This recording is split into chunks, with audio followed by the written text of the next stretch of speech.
कभी किसानों के खेतों पर आओ ना महाराज, कृषी मंत्र्यांवर संतप्त शेतकरी समर्थकांचा सवाल। कृषी मंत्री माणिकराव कोकाटे यांनी विधानभवनात रम्मी खेळल्याचा व्हिडिओ समोर आला आहे।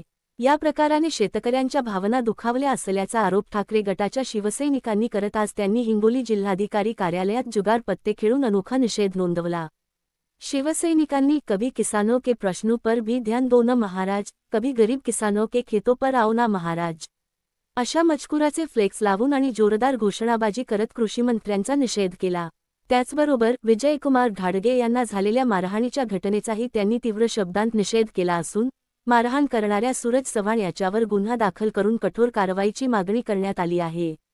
शिवसैनिकांच्या म्हणण्यानुसार जेव्हा शेतकरी आत्महत्या करत आहेत, शेती उद्ध्वस्त होते आहे, तेव्हा मंत्री मात्र रम्मी खेळण्यात मग्न आहेत। यावरून सरकारचं शेतकरी विषयक धोरणच प्रश्नात आणलं जात आहे। सोबतच प्रतिकात्मक पद्धतीने जिल्हाधिकाऱ्यांच्या दालनामध्ये आम्ही रम्मी खेळता आम्ही पत्त्याचा डाव मांडला होता। आमची एकच मागणी आहे की शेतकऱ्यांचे हजारो प्रश्न इथं ज्वलंत असताना राज्याचा कृषी मंत्री महाराष्ट्राच्या सर्वोच्च सभागृहात रम्मी खेळतो। शेतकऱ्यांच्या आत्महत्याचं काय झालं, शेतकऱ्यांच्या पीक विम्याचं काय झालं, कर्जमाफीचं काय झालं, शेतकऱ्यांच्या मालाला हमीभाव देणार होते त्याचं काय झालं, असे एकाहून एक अनेक प्रश्न ज्वलंत असताना महाराष्ट्राचा कृषी मंत्री चक्क महाराष्ट्राच्या सभागृहात रम्मी खेळतो आणि त्याला प्रश्न विचारल्यावर तो म्हणतो की ऍडव्हर्टाईज आली। काय प्रकार आहे? या माध्यमातून तुमच्या माध्यमातून आमची मागणी आहे की त्यांचा तात्काळ राजीनामा घेतला पाहिजे।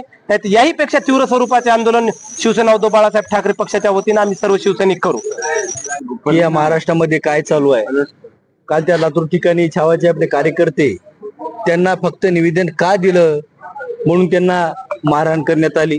हे गुंडगिरी या सरकारची चालू आहे, हे तुम्ही बघत नाहीत की महाराष्ट्राचा कृषी मंत्री त्या विधान भवनामध्ये जिथे आपण मंदिर मानतो त्या ठिकाणी जुगार खेळतो।